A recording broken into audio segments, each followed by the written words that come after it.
इस देश से महंगाई हटानी है और इस प्रयास में आप सबको हमारे साथ लड़ना पड़ेगा। एक बार जोर से बोलिए महंगाई को, और जोर से बोलिए महंगाई को, महंगाई को। कि प्रदेश और देश की जनता आज बहुत संकट में है।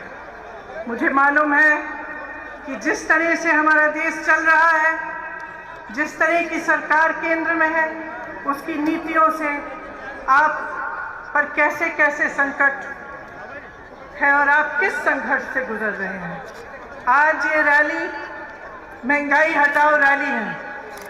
आप सब इतनी बड़ी तादाद में यहाँ क्यों आए हैं? आप इसलिए आए हैं क्योंकि आपका जीना मुश्किल हो गया है। आप इसलिए आए हैं कि आज एक गैस सिलेंडर 1000 रुपए का हो गया है। आप इसलिए आए हैं कि सरसों का तेल आपको 200 रुपए में मिल रहा है। पेट्रोल और डीजल के दाम आसमान छू रहे हैं। आप इसलिए आए हैं क्योंकि आपका रोजाना का जीवन मुश्किल हो गया है और इस संघर्ष में आपकी कोई सुनवाई नहीं है। देखिए, दो तरह की सरकार होती है। एक ऐसी सरकार होती है जिसका लक्ष्य होता है सेवा, समर्पण और पब्लिक से सच्चाई की बात, और एक ऐसी सरकार होती है जिसका लक्ष्य होता है झूठ, लालच और लूट। और आज की जो केंद्र सरकार है वह यही दूसरी तरह की सरकार है। इसे अच्छी तरह से पहचानिए। जितना पैसा विज्ञापनों में खर्चा जाता है, उतना पैसा किसानों को क्यों नहीं दिया जाता? मुझे पता चला कुछ दिनों पहले कि जिस प्रदेश में मैं काम करती हूँ, उत्तर प्रदेश में, उस प्रदेश में सरकार हजारों करोड़ रुपए सिर्फ विज्ञापनों पे खर्च कर रही है, लेकिन वही सरकार किसान को खाद दिलवा नहीं पा रही है। उसी सरकार में एक गांव है जहां मैं 4 ऐसे परिवारों से मिली जिनके मुखिया खाद की लाइन में खड़े खड़े गुजर गए, क्योंकि 2-3 दिनों से खाद वितरण की लाइन में खड़े थे और उनको खाद नहीं मिला। घर नहीं गए, डर था लाइन छोड़ दूंगा तो खाद नहीं मिलेगी, वहीं पे गिर पड़े। मैं ऐसे परिवार से मिलके आई हूं जिनके पति, जिनके सदस्य कुचले गए हैं इसी सरकार के मंत्री के बेटे की जीप के पहियों के तले। मैं उनकी विधवाओं से मिली हूं, उनकी बेटियों से मिली हूं, और मैं जानती हूं उनके मुंह से उन्होंने मुझे बोला कि हमें न्याय चाहिए, लेकिन इस सरकार से हमें न्याय कभी नहीं मिल सकता। कभी नहीं मिल सकता न्याय, क्योंकि इसी सरकार का मंत्री अभी भी हमारे प्रधानमंत्री के साथ मंच पे खड़ा रहता है, जिसके बेटे ने हमारे पति को कुचला, जिसके बेटे ने हमारे बेटे को कुचला।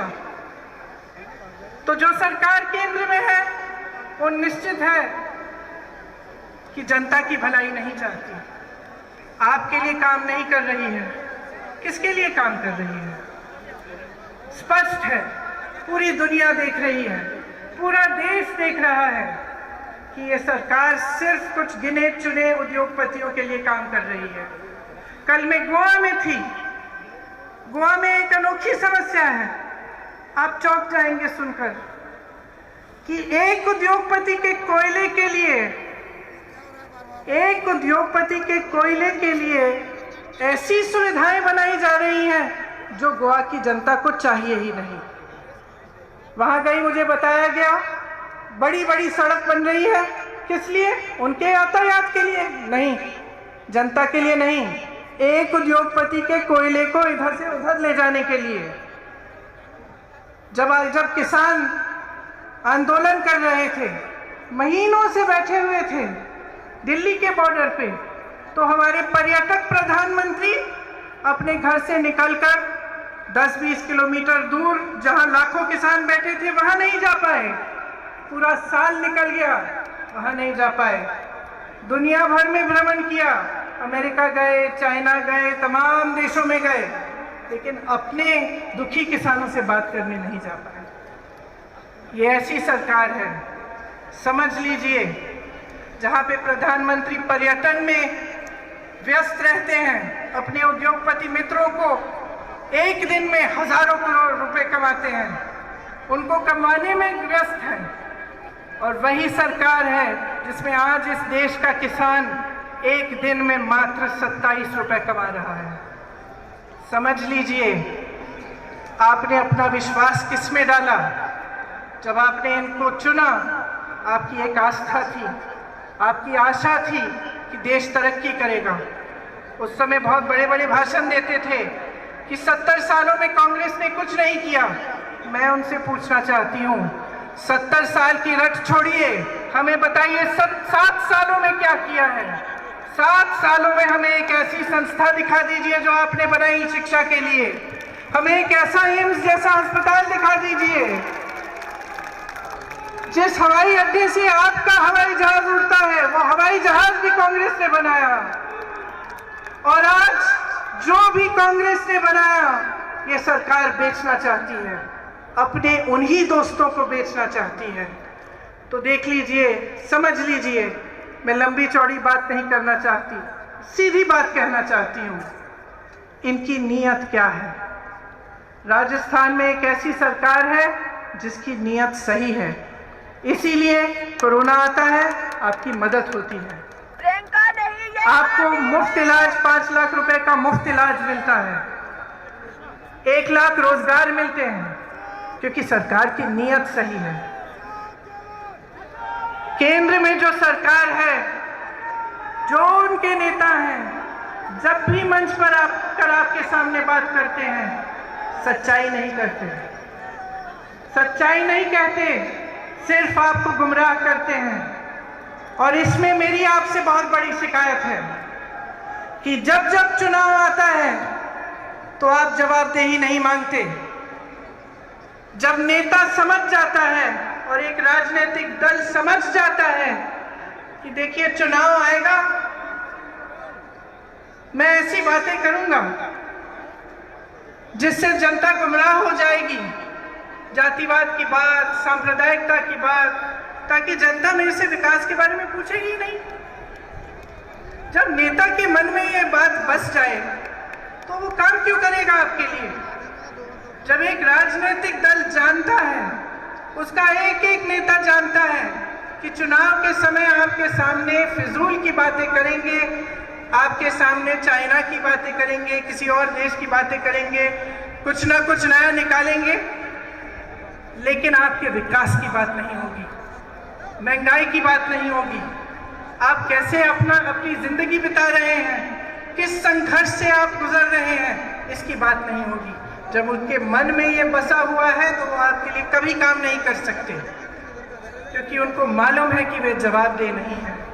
मैं सिर्फ आपसे एक चीज मांगूंगी कि आप जागरूक बने और इस भाजपा की सरकार को जवाबदेह बनाएं। इन्होंने क्या किया है आपके लिए, पूछिए। किस वजह से इतनी महंगाई है इस देश में?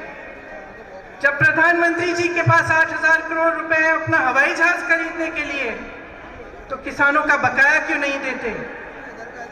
जब किसान को खाद की जरूरत है तो उसका दाम कम क्यों नहीं करते, उसका दाम बार बार बढ़ क्यों रहा है? जब उनके उद्योगपति मित्र फूल रहे हैं, फल रहे हैं, तो हमारा किसान क्यों रो रहा है, क्यों मर रहा है?